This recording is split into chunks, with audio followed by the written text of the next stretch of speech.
How are you guys doing today? Welcome back to the GSMC Chip Shot Football Podcast, brought to you by the GSMC Sports Network. I'm your host, Manny Maradiaga, and today is December 16th, a Monday here, just a week away from Christmas week. And with that, I have to make an announcement just because of the scheduling issues and the kind of schedule we'll be running on for Christmas. For the next 2 to 3 weeks, we'll be running on some sporadic episodes. I'll be on here probably every Monday and Friday, except Christmas week. Christmas week, there'll be no shows, at least from me. But this week and the week after that, there'll only be shows on Monday and Friday, and potentially one more during the week. And I'll make sure to update you guys as that goes and as we get closer to those dates. But for this week, it'll probably be on Monday and Friday. So we're going to recap what happened over the weekend on today's episode, as we usually do, and also look ahead to tonight with two Monday Night Football games on tonight's schedule. The Falcons taking on the Raiders and the Bears taking on the Minnesota Vikings again. That'll be closer to the end of the show, but we're going to go over the Eagles game, the Packers and Seahawks game, while also talking about the Bills and Lions game. So all that is coming up on today's show. Before we get started, though, I want to remind you guys, if you guys have any questions or comments or just any opinions you'd like to share on any of our topics, please don't hesitate to do so. Your input and insight is always valued here at GSMC. We always love when you guys add more to the conversation, and that way just make it more interesting, more interactive, and just more insightful, I would say, as well going forward. So if you guys want to do that and get involved with the show, there's an easy way that your message can stand out and that I can see it and read it on air. That way would be the new Super Chat feature. You're able to use the new Super Chat feature just by clicking the $ at the bottom of the chat box to send in your Super Chat. In this way, it guarantees that your message gets on the air, I can read it, and we can take the conversation to different places based on what you guys add to the show. So again, hit the Super Chat button, hit the $ at the bottom of the chat box, and get involved. We always love what you guys are thinking. We always love to know what you guys want to say. So that's an easy way to get involved with the show and just let your voice be heard basically on all these live shows. So go ahead and do that. But now that we are through that and we can get to our first topic of the day, looking at the potentially the most entertaining game of the weekend, I would say, another 40-plus point game that the Bills are involved in. It's back-to-back weeks now for Buffalo that they've been in 42-plus point games. They won one this past weekend, and they lost the first one to the Rams a couple weeks ago. But I would say that this win just yesterday was a lot more significant than the loss was to the Buffalo Bills. And if you guys remember, the loss was pretty important just because, it extended the Chiefs' lead on them for the number one seed. And, looking back on it now, that race would be a little bit closer, but the Chiefs still have that 2-game lead on the Bills. But I thought this game was a bit more important and it just a bit more significant just because you went into Detroit, regardless of any injuries and things like that and who the Lions were missing, they were just steamrolling over everybody. And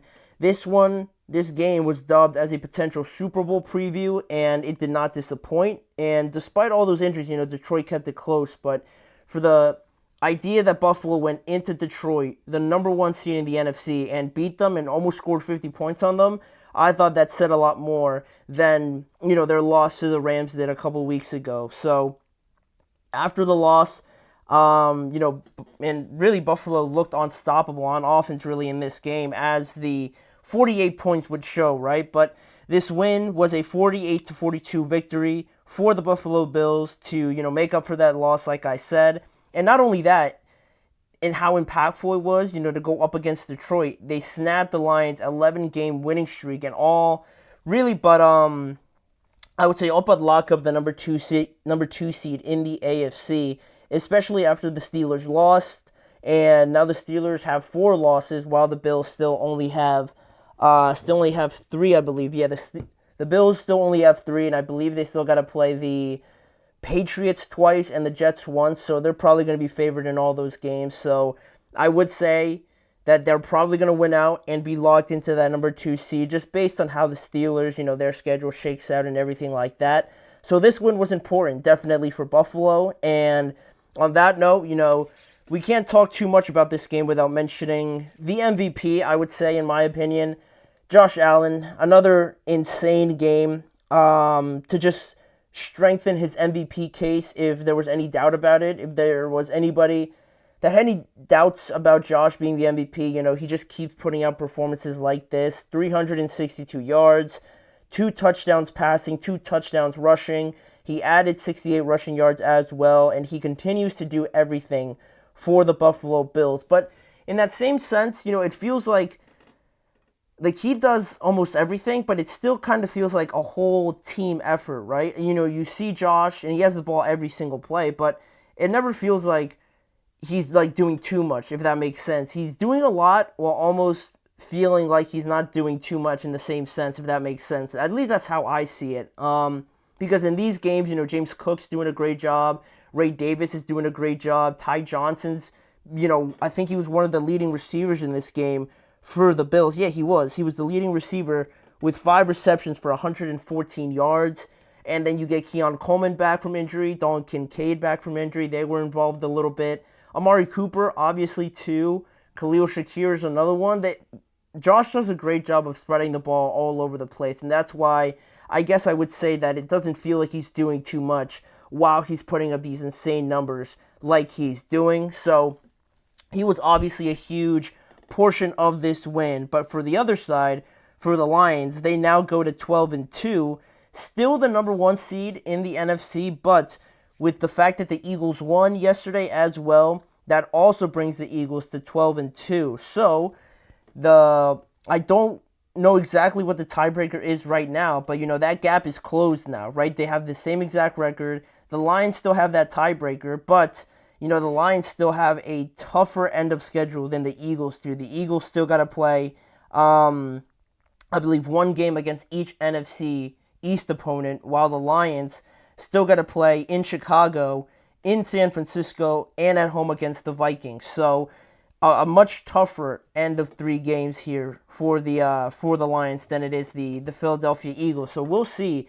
if after all season where the Lions have been the dominant team, whether or not they give it up at the very end. But it's kind of looking like that because of all these injuries that they keep stockpiling. Not that they want to, obviously, but it's kind of ridiculous how they're stacking up these injuries, right? Yesterday, it was no different for the Lions. 3 more key pieces went down for them on defense and 1 on offense. On the defensive side of the ball, Ali McNeil, their defensive tackle, was injured. He tore his ACL, and he's out for the rest of the year. Their defensive back, Khalif Dorsey, and their other defensive back, Carlton Davis, as well. Both of those guys didn't come back into the game. They're also believed to also be done for the year. I don't know the exact, diagnosis yet, but that's what Dan Campbell said after the game. Then I mentioned somebody on offense, David Montgomery. He wasn't really involved yesterday because he was having some knee problems, and then it was revealed today that he actually has a sprained MCL, and that I'm sure he's expected to miss a couple weeks. I'm just going to check here to make sure, but those are all starters, obviously, not to mention guys like Aiden Hutchinson, already out. Malcolm Rodriguez is already out, one of their linebackers. Barnes, another starter, is out. Alex Anzalone has been out for a while now. All those guys are starters, and, that they've been missing. And now you add all these guys on top of it. It's definitely, it just feels like very unfortunate, obviously, but super unlucky for a team that's just been dominating the entire year. And actually, here it is. According to Adam Schefter, Lions head coach Dan Campbell said that running back David Montgomery will undergo season-ending knee surgery, and Dan Campbell said they are going to miss him. So there's another one down for the Lions. David Montgomery goes down, and now he's out for the rest of the year, which again is insane. And then you start bringing up these long-term questions about the Super Bowl, and you build a team so well sometimes, but then the most important thing about, this time of year and, the season overall, and then the extensive conversation about adding more games to the regular season, and it all really comes down to how healthy you are, really, at the end of the day. And the Bills, I think, showed that. They're one of the healthiest teams in the NFL. And then in the next segment, we're going to talk about the Eagles, and it's the same thing for them. And it's no surprise that it looks like both of those two teams are playing the best football as of right now. And in terms of health, the Lions would be right up there, but all of their starters are quite literally all injured. Now, right, I mentioned Ali McNeil. He tore his ACL. He's done for the year. Khalif Dorsey, Carlton Davis. Already on the injured reserve, they have Khalif Raymond, one of their wide receivers. Marcus Davenport, one of their pass rushers. Aiden Hutchinson's been out for a while. Alex Anzalone has been out for a while. Derek Barnes, another starter. Malcolm Rodriguez, another linebacker who's a starter. And that's so many guys that at some point you just can't do much, right? And it's unfortunate that it happens right now with 3 games to go. And now they're going to have to rely solely on their offense. And it's very talented and capable of putting up points, obviously, like they just did. But talking Super Bowl, talking going up against the Bills, or maybe even the Chiefs or something like that, or the Eagles, that's where I kind of sway my vote a little bit against the Lions. And I was very dead set on the Lions on winning the whole thing, but at some point, just watching the game yesterday for the Eagles, like, they have so many guys that on defense, especially when you're matching up directly and you have so many starters out, it's just unfortunate that all their players are out. So I am swaying away a little bit from the Lions, unfortunately, for their Super Bowl chances because of simply the health factor, which is definitely a crushing blow, but we'll see. I mean, they're going to have to play near perfect for the rest of the season on offense, especially when we're talking about the bigger games. So we'll see how that pans out for them as we move along closer and closer to the end of the season. But we're going to go to a quick break right now and talk about the other NFC powerhouse. The Philadelphia Eagles got a win yesterday over the Pittsburgh Steelers, and now they continue their quest to try and steal away the number 1 seed. Are they going to be able to do it? Especially now that A.J. Brown and Jalen Hurts look to be on the same page. We'll be right back with that segment right after this.